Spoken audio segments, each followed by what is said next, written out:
த ஹிந்துவின் நேயர்களுக்கு வணக்கம். தற்போது நம்மோடு த ஹிந்து நாளிதழின் deputy resident editor T Sureshkumar அவர்கள் இருக்கிறார். அவரோடு உரையாடலாம். வணக்கம். வணக்கம். இப்போது நம்ம இந்த வாரம் தமிழகத்தோட நிதிநிலை அறிக்கை தாக்கல் செய்யப்பட்டிருக்கும் நிலையில் அந்த நிதிநிலை அறிக்கையோட ஒரு அம்சத்தை பற்றி பேசலாம் அப்படின்னு தோணுது. அதாவது அதோட நம்பர்ஸுக்குள்ளே போகாமல் அதில் அறிவிக்கப்பட்டிருக்கக்கூடிய திட்டங்கள், அந்த பெயர்களை பற்றி பேசலாம் அப்படின்னு தோணுது. முதலாவதாக ஒரு திட்டம் தாய்மாமன் தங்க மோதிர திட்டம் அப்படின்னு ஒன்று அனௌன்ஸ் பண்ணியிருக்காங்க. இன்னொன்று அண்ணன் சீர் திட்டம். இப்படி பேர் சுட்டுறது ரொம்பவுமே ஒரு மாதிரி பர்சனலாக இருக்குது. இதுக்கு பின்னணி என்னவாக இருக்கும்னு நினைக்கிறீங்க? அவங்க என்ன நோக்கத்தோடு இந்த பெயர் சுட்டில் நடத்தியிருப்பாங்க? ஆமாம், நீங்கள் சொன்னவா இது முதல் பட்ஜெட். இந்த தாவேகா அரசு விஜய் முதலமைச்சராக இருக்கக்கூடிய அரசுடைய முதல் பட்ஜெட். இந்த முதல் பட்ஜெட்லேயே இந்த 2 திட்டத்தை அவங்க அறிவிக்கிறாங்க. 2 திட்டத்துக்கு இந்த பெயர் சுட்டினது பார்த்திங்கன்னா இவங்களோட எலெக்ஷன் மேனிஃபெஸ்டோலேயும் இதே பேர் தான் இருந்திருக்கும். அவங்க சொன்னது தாய்மாமன் தங்க மோதிர திட்டம், அதே போல் அண்ணனுடைய சீர் அப்படின்லாம் ஏற்கனவே சொல்லியிருக்காங்க. இது என்னென்னா உங்களுக்கு விஜய் தன்னை ஒரு குடும்பத்தோடைய ஒரு அங்கமாக அவர் பிரதிபலிக்கிறார். அதுதான் அவங்களுடைய நோக்கம். விஜய் ஒரு வெளியாள் கிடையாது, அவர் ஒரு அரசியல்வாதின்னு நீங்கள் பார்க்க முடியாது. அவர் ஒரு பிரபலமான மனிதர், எல்லாருக்கும் பரிச்சயமான மனிதர். ஆனால் ஒவ்வொரு குடும்பத்திலும் தான் ஒரு அங்கமாக இருக்கிறேன் என்றது அது சட்டலாக சொல்லக்கூடியது. அப்போ தாய்மாமன் அப்படின் போது அதே மாதிரி நீங்கள் சொல்ல மாதிரி அண்ணன் சீர் அப்படின்றது தமிழ் கலாச்சாரத்தில் நீங்கள் பார்த்தீங்கன்னா தாய்மாமனுக்கு ஒரு முக்கியமான இடம் இருக்கும். நீங்கள் எந்த ஒரு ஃபங்க்ஷனாலும் தாய்மாமனுக்கு அந்த ஒரு இடம் நீங்கள் தவிர்க்க முடியாத ஒரு இடமா இருக்கும். அப்போ அந்த நெருக்கத்தில் கொண்டு போய் விடுறாரு. இப்போ பிறக்குகின்ற அரசு ஹாஸ்பிட்டலில் பிறக்குகின்ற குழந்தைகளுக்கு ஒரு தாய்மாமனுடைய தங்க மோதிரம் கொடுக்குறாங்க அப்படின்னும் போது அந்த பெண்ணுடைய அண்ணனாக அவர் காமிச்சிக்கிறார். அண்ணனாகவோ தம்பியாகவோ அவர் காமிச்சிக்கிறார். ஸோ அப்போ அதை காட்டும் போது ஒரு நெருக்கம் உண்டாகிறது. அடுத்தது நீங்கள் இந்த அண்ணனுடைய சீருன்றது கூட ஒரு உரிமையோட ஒரு பெண்ணுக்கு ஒரு அண்ணன் வீட்டிலேருந்து வரக்கூடிய சீர் அப்படின்றது நீங்கள் அந்த கல்யாணம் பண்ணிக்க போன பெண்ணுக்கு இவர் கொடுக்குறாரு. அதில் என்ன சொல்கிறாங்கன்னா 1 சவரம் தங்கம், அது போக ஒரு சில்க் சாரீ பட்டு புடவை வழங்கப்படும்ன்றாங்க. இப்போ இது கொடுக்கும்போது உங்களுக்கு அகைன் ஒரு பர்சனல் கனெக்ட் வருது. ஒரு எமோஷ்னலி கனெக்ட் ஆகக்கூடிய இடத்துல இந்த ஸ்கீம் கொண்டு போய் வச்சுருது உங்களை. இப்போ அந்த இது வைக்கும் போது அந்த பயனாளிகளுக்கும் என்ன மனநிலை தோன்றும்னா, இது ஏதோ அரசாங்கம் நமக்கு ஒரு கடமைக்குன்னு செய்கிற மாதிரி அவங்க பார்க்க மாட்டாங்க.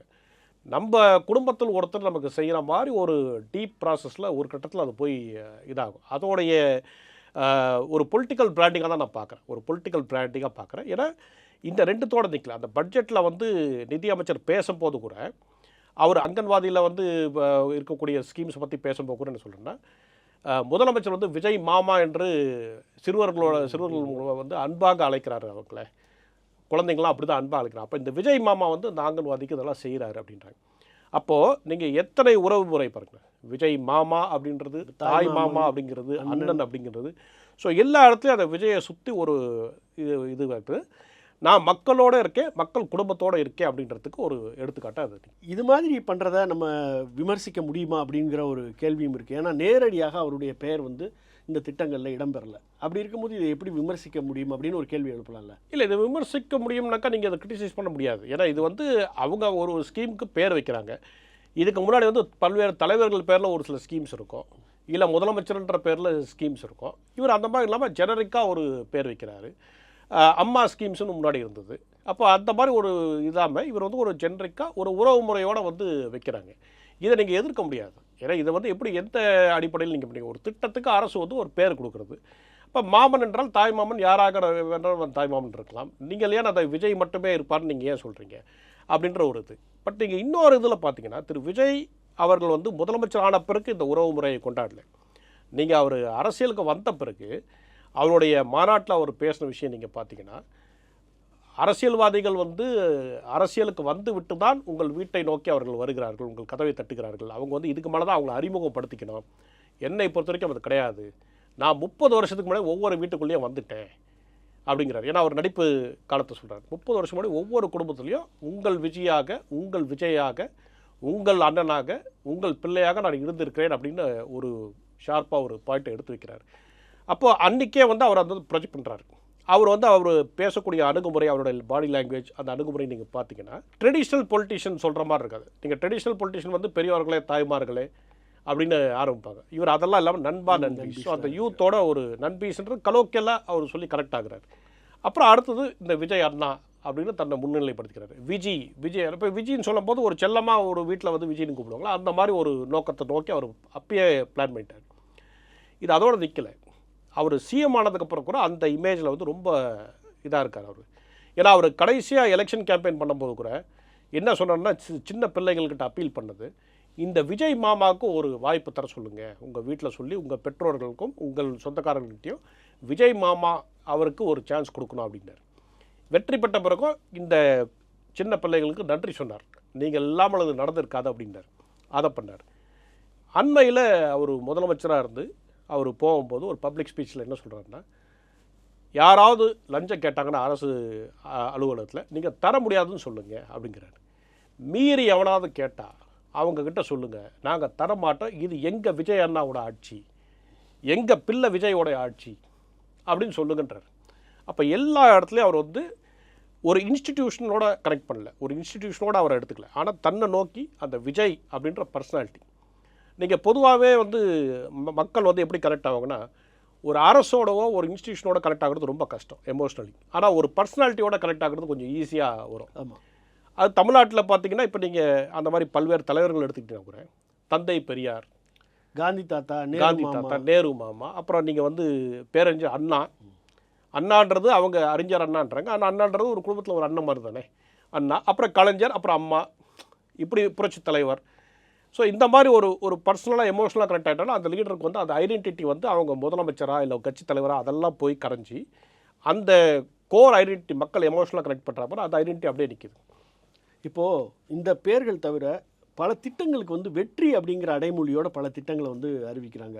நம்ம இப்படி தாய்மாமன் சீருங்கிறத நம்மளால் விமர்சிக்க முடியாதுன்னு சொன்னாலும் கூட, கட்சி பேரில் இருக்கக்கூடிய வெற்றி அப்படிங்கிற வார்த்தையை எடுத்து அரசோட திட்டங்களுக்கு முன்பாக சூட்டுவது அது வந்து சரியாக இருக்குமா, அல்லது என்ன எஃபெக்ட் ஏற்படுத்தும்னு நினைக்கிறாரு? இப்போ நீங்கள் வெற்றின்றதும் அது ஒரு சட்டில் முயற்சி தான். தன்னோட தமிழக வெற்றி கழகம் அதில் வந்து வெற்றி இருக்கிறது, அதோட அந்த ஸ்கீமோட இதை கனெக்ட் பண்ணக்கூடிய ஒரு எஃபர்ட் தான் அது. அது வந்து நீங்கள் இல்லைன்னு சொல்ல முடியாது. அந்த உள்ளுக்குள்ளே நோக்கம் வந்து அதுவாக தான் இருக்கும். ஆனால் வெற்றி என்பது என்ன, சக்ஸஸ் அப்படின்றதும் இருக்குது. ஆனால் எல்லா திட்டத்துக்கும் அதே பேர் வச்சுருக்காங்க. நீங்கள் பார்த்தீங்கன்னா இப்போ நேற்று பட்ஜெட்டில் இவங்க வந்து ஒன்று வந்து இந்த வெற்றி தமிழகம் விஷன் டாக்குமெண்ட் அப்படின்றாங்க. அது வந்து தமிழ்நாட்டுடைய வளர்ச்சிக்கான தேவையான விஷன் டாக்குமெண்ட். இது போக ஒரு 7 திட்டம் வெற்றி திட்டமாக இருக்குது. லேப்டாப் திட்டம், ஈவன் ஆடு வளர்க்குகின்ற திட்டம், பெண்கள் ஆடு வளர்க்குற திட்டத்துக்கு கூட வெற்றி திட்டம் தான் பேர் வைக்கிறாங்க. அதே போல் இந்த 100 நாள் வேலைன்றது இப்போ 150 நாள் வேலை விபி ராம்ஜி பில்லில் கொடுக்கக்கூடியது கூட வெற்றி 150 அப்படின்றாங்க. இது போக டிஎன் வெற்றின்னு ஒரு ஸ்கீம், கிராமப்புறங்களை மேம்படுத்துவதற்காக ஒரு ஸ்கீமை சொல்கிறாங்க, டிஎன் வெற்றி அப்படின்றாங்க. அப்புறம் வெற்றி வீடு திட்டம், வெற்றி ஆண்டர்பிரினர் ஸ்கீம், அப்புறம் நான் முதல்வன் என்று முன்னாடி ஒரு திட்டம் இருந்தது, அதுக்கு வந்து வெற்றி ஸ்கில் ட்ரைனிங் சென்டர். ஸோ இப்படி அந்த வெற்றின்னு வைக்கிறாங்க. இது நேற்று பட்ஜெட் போக இப்போ அக்ரிகல்ச்சர் பட்ஜெட்டில் கூட வந்ததில் பார்த்தீங்கன்னா 3 விருதுகள் திட்டங்கள் இதுக்கெல்லாம் வந்து வெற்றின்ற பேரே வருது. இப்போ உதாரணத்துக்கு வெற்றி விவசாயி விருது, வெற்றி இல்லத்தரசி வீட்டு திட்டம், வெற்றி வான்மகள் ஸ்கீம், இப்படிலாம் வச்சுருக்காங்க. ஸோ இந்த வெற்றி தமிழக வெற்றி கழகம் அது 2த்தையுமே வந்து இதில் பிராண்ட் பண்ணி இது கூடவே தாய்மாமன் அண்ணன் அதெல்லாமே வந்து ஒரு கோ பிராண்டிங்காக வருது. இது ஒரு தேர்தலுக்கு இன்னும் பல வருடங்கள் இருக்குது. இப்போ தான் தேர்தல் முடிஞ்சு முதல் நிதிநிலை அறிக்கையை தாக்கல் செய்திருக்காங்க. ஆகவே தேர்தலை மனதில் வைத்து தான் அவங்க இதெல்லாம் பண்ணுறாங்க அப்படின்னு நம்ம சொல்ல முடியாது. இதுக்கு ஒரு நீண்டகால திட்டமும் நீண்டகால இலக்கும் இருப்பதாகத்தான் படுகிறது. இப்போது எனக்கு உங்கள்கிட்ட நான் என்ன கேட்க விரும்புகிறேன்னா, இதற்கு முன்பாக வேறு எந்த முதலமைச்சராவது இவ்வளவு கவனமாக இது போன்ற பெயர் சூட்டல்களை நடத்தியிருக்காங்களா? நடந்திருக்கு. நம்ம ஒரு 10 ஆண்டு காலம் நீங்கள் பின்னோக்கி போனீங்கன்னா, செல்வி ஜெயலலிதா அவர்கள் முதலமைச்சராக இருந்தபோது பல்வேறு திட்டங்கள் வந்து அம்மான்ற பேர்லேயே வரும். அம்மா குடிநீர் திட்டம், அம்மா சிமெண்ட், அம்மா உணவகம், அம்மா உப்பு, இந்த மாதிரி எல்லா திட்டங்களுமே அம்மா என்ற பேர் இருந்தது. ஸோ அது வரைக்கும் புரட்சி தலைவியாக இருந்த ஜெயலலிதா வந்து அப்படி அவங்களுடைய சப்போர்ட்டராக அறியப்பட்ட ஜெயலலிதா அம்மா என்று ஒரு பட்டத்தை வந்து கொடுத்துட்டாங்க. இப்போ அந்த அம்மா என்பது என்னன்னாக்கா ஒரு தாய், அந்த தாய் வந்து உங்களுடைய எல்லா தேவைகளையும் பூர்த்தி செய்வாங்கன்ற ஒரு எண்ணத்தில் அவங்க வந்து அந்த ஸ்கீம் யாருமே கேள்வி எழுப்ப முடியாது, எல்லார் வீட்லையும் இருக்க அம்மா தானே அப்படின்னு சொல்லுவாங்க. யார் கேட்குறாங்க. ஸோ ஒரு கட்டத்தில் இந்த திட்டம் என்னாச்சுன்னா, அரசாங்கம் இலவசமாக ஃபேன் கொடுத்தது, அரசாங்கம் இலவசமாக மிக்சி கொடுத்தது, இப்படின்னு சொல்லிட்டு இருந்த மக்கள் அம்மா கொடுத்தாங்க, அம்மாவுடைய மிக்சி, அம்மாவுடைய ஃபேன் அப்படின்ற மாதிரி ஒரு இது வந்துருச்சு. ஸோ சப்கான்ஷியஸ் மைண்டில் அந்த அம்மான்றது ஒர்க் ஆகுது. ஆனால் அதுக்கும் திரு விஜய் அவர்களுடைய இந்த திட்டங்கள்லாம் ஒரு வித்தியாசம் பார்த்திங்கன்னா, அதில் ஒரே ஒரு கேரக்டர் தான், ஒரு குடும்பத்தில் அம்மா. ஸோ அந்த அம்மான்ற ஒரு கேரக்டர் வச்சு தான் அது சுற்றுது. ஆனால் விஜய் இது அப்படி கிடையாது. ஒரு உறவு தாய் கிடையாது. மாமே, ஆமா. மாமா. மாமா, உங்கள் பிள்ளை, தம்பி, நண்பா, நண்பி. ஸோ இதில் வந்து ஒரு குடும்பம், ஒரு உறவு முறையில் என்னெல்லாம் இருக்க முடியுமோ, தமிழ் சமுதாயம் எந்த உறவு முறைகள்லாம் வந்து தொட முடியுமோ எல்லாத்தையுமே அது டச் பண்ணுது.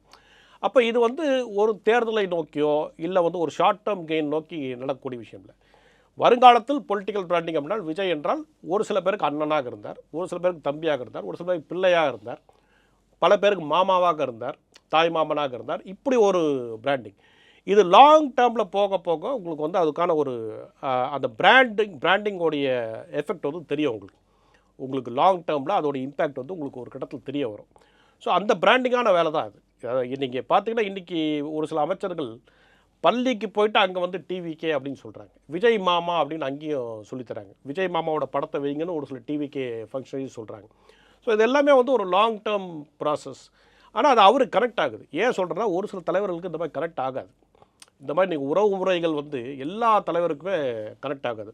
ஒரு உதாரணம் சொல்லணும்னா கடந்த ஆட்சியில் திரு ஸ்டாலின் முதலமைச்சராக இருந்தபோது அவரை வந்து அப்பா அப்படின்னு ஒரு பிராண்டிங் சொன்னார்.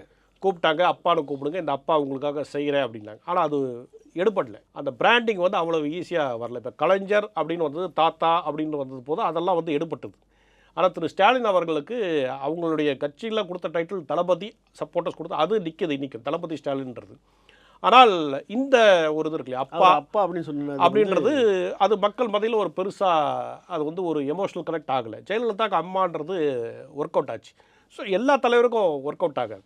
அது விஜயை பொறுத்த வரைக்கும் அந்த விஜய் மாமா, விஜய் அண்ணான்றது ரொம்ப நல்லாவே ஒர்க் ஆகிட்டு. இப்போது பல தலைவர்கள் தங்களுடைய தொண்டர்களை வந்து ஏதோ ஒரு பேரை சொல்லி அழைப்பாங்க. தம்பி அப்படின்னு கூப்பிடலாம், அல்லது திரு மு கருணாநிதி சொன்னதை போல் உடன்பிறப்பேன்னு சொல்லலாம், எம்ஜிஆர் சொன்னதை போல் ரத்தத்தின் ரத்தமேன்னு சொல்லலாம், இவர் நெஞ்சில் குடியிருக்கும் அப்படின்னு சொல்லிட்டு நண்பா நண்பீஸ் அப்படிங்கிறாரு. அப்புறம் நீங்கள் சொன்னதை போல் எல்லா வீட்டுக்குள்ளேயும் ஏதாவது ஒரு உறவு நானாக இருக்கிறேன் அப்படிங்கிற மாதிரி செய்கிறாரு. ஸோ இதை வந்து எதிரில் இருக்கக்கூடிய அரசியல் கட்சிகள் இதை எப்படி எதிர்கொள்ள முடியும்? அவங்களால இது வரைக்கும் அதை எதிர்கொள்ள முடியலைன்னு தான் நான் பார்க்குறேன். ஏன்னா இது வரைக்கும் இதுக்கு ஒரு கவுண்டர் ஸ்ட்ராட்டஜி எந்த ஒரு அரசியல் கட்சியால் தர முடியல. ஏன்னா மற்ற அரசியல் கட்சி எல்லாமே வந்து ஒரு கன்வென்ஷனல் பாலிடிக்ஸ் பண்ணி பழக்கப்படுத்திட்டாங்க. நீங்கள் காங்கிரஸ், பிஜேபி, இடதுசாரி கட்சிகள் அல்லது அதிமுக, திமுக, தேமுதிக, இவங்க எல்லாமே ஒரு கன்வென்ஷனல் பாலிடிக்ஸ். அவங்க கட்சியில் அவங்க அந்நியார்னு அழைச்சிக்கலாம், கேப்டன்னு சொல்லிக்கலாம், இந்த மாதிரி சொல்லிக்கலாமே தவிர, ஐயா அப்படின்னு சொல்லிக்கலாமே தவிர, அது பொதுவாக மக்கள் மத்தியில் பெருசாக இதாகாது. ஏன்னா அது கன்வென்ஷனல் பாலிடிக்ஸ்குள்ளே இறக்கிட்டாங்க. அவங்களுடைய மேடை பேச்சாக இருக்கட்டும் எல்லாமே இருக்கட்டும். ஒரு கட்டத்தில் அவங்க வந்து சோஷியல் மீடியாவை அடாப்ட் பண்ணாங்க. எல்லா பொலிட்டிக்கல் பார்ட்டிஸுமே சோஷியல் மீடியாவை வந்து அடாப்ட் பண்ணாங்க, சக்ஸஸ்ஃபுல்லாக பண்ணாங்க. ஆனால் அது வந்து எந்த இடத்துல இருந்ததுன்னா எக்ஸ் தளத்தில், ஃபேஸ்புக், இதெல்லாம் அவங்களால சக்ஸஸ்ஃபுல்லாக பண்ண முடியுது. ஆனால் இப்போ இருக்கக்கூடிய இளைஞர்கள் மனதிலையும் குழந்தைகள் மனதிலையும் பதியக்கூடிய இன்ஸ்டாகிராமில் இன்றைய வரைக்கும் வேறு எந்த கட்சியாலையும் தாவேக்கா சக்ஸஸ்ஃபுல்லாக பண்ணுற அளவுக்கு பண்ண முடியல. தேசிய அளவில் கூட நீங்கள் பார்த்தீங்கன்னா, ஒரு உதாரணத்துக்கு சொல்கிறேன், இப்போ காக்ரோச் ஜனதா பார்ட்டி அண்மையில் வந்தது, அது மிகப்பெரிய சக்ஸஸ் ஆனது காரணம் அந்த இன்ஸ்டாகிராம். அதை பிரதமர் திரு மோடியை வந்து லேட்டாக உணர்ந்து அவர் இன்ஸ்டாகிராமில் வர ஆரம்பித்தார். ஆனால் அது சக்ஸஸ் ஆகலை. ஏன்னா அவருடைய பர்சனாலிட்டிக்கு அந்த இன்ஸ்டாகிராம் செட் ஆகலை. அது இவங்களால முடிஞ்சிருச்சு. ஸோ இப்போ இதுக்கு வந்து நீங்கள் மற்றவங்க நகரணும் அப்படின்னாக்கா நீங்கள் அந்த ஸ்ட்ராட்டஜி நகரத்துக்கு நீங்கள் இப்போ உங்களுக்குள்ள பல்வேறு மாற்றங்கள், பரிணாமங்கள் எல்லாமே வளர வேண்டும். ஆனால் அது வந்து ஓவர் நைட் வராது. ஏன்னா நீங்கள் ஒரு பேச்சு ஸ்ட்ராட்டஜி எல்லாமே இப்போ நீங்கள் வந்து ஒரு எழுத்து கூட வந்து ஒரு அரசு தலைவருக்கு யாராவது எழுதி கொடுக்கலாம், ஒரு ஸ்பீச் வந்து எழுதி கொடுப்பாங்க. டெலிவரி தான் முக்கியம். அந்த டெலிவரி எப்படி பண்ணுறாங்க அப்படின்றது அது வந்து ஒரு தலைவர்கிட்ட தான் வரணும். அது எல்லா தலைவருக்கும் அந்த ஈஸி டெலிவரி வராது. அந்த பேச்சு திறனோ அந்த மக்களோட கனெக்ட் ஆகக்கூடியதோ அவ்வளோ ஈஸியாக வராது. இப்போ விஜயோடைய ஸ்பீச்சே பார்த்திங்கன்னா ட்ரெடிஷ்னலாக நம்ம தலைவர்கள்லாம் வந்து ஒரு மணி நேரம் பேசுவாங்க. பல்வேறு கருத்தியல் ஒரு டெப்த் இருக்கும், எல்லாமே இருக்கும். அது வந்து உட்காந்து கேட்கக்கூடிய ஜனங்களும் இருக்காங்க. ஆனால் திரு விஜயோட ஸ்பீச்செலாம் பார்த்திங்கன்னா ஒரு 15லேருந்து 20 நிமிஷம். அதில் பெரிய டெப்த்தோ ஆழமோ எதுவுமே இருக்காது.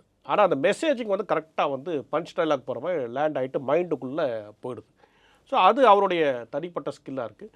இதை இவங்க வந்து கவுண்டர் பண்ணணும்னா அதுக்கான முயற்சி எடுத்துக்கிட்டு அந்த ஸ்ட்ராட்டஜியெல்லாம் இவங்க அடாப்ட் பண்ணி மக்களோட கனெக்ட் ஆகிற மாதிரி செய்யலாம். ஆனால் நீங்கள் ஏற்கனவே சொன்ன மாதிரி அவங்கள போன்ற ஒரு வியூகத்தை எடுத்தாலும் அது எடுபடுமாங்கிறது சந்தேகம் தெரியாது. அந்த ஒரு டவுட் இருக்குது. ஏன்னா இப்போ நீங்கள் விஜய்ன்றவர் தமிழ்நாட்டோட நிற்கலை. நீங்கள் கொஞ்சம் ஹிந்தி தெரிஞ்சிருந்து நீங்கள் ஹிந்தியில் போயிட்டு இன்ஸ்டாகிராம்லாம் பார்த்தீங்கன்னா கூட ஹிந்தி, கன்னடா, தெலுங்கு இதெல்லாம் கூட பார்த்தீங்கன்னா அங்கே எல்லாமே இவருக்கு பேர் வந்து இங்கே நம்ம தளபதி விஜய்ன்னு சொல்கிறோம் இல்லையா, இங்கே அவருடைய சப்போர்ட்டர்ஸு அங்கே அவர் தளபதி விஜயில் விஜய் தளபதி அப்படின்னு தான் அழைக்கப்படுறாரு.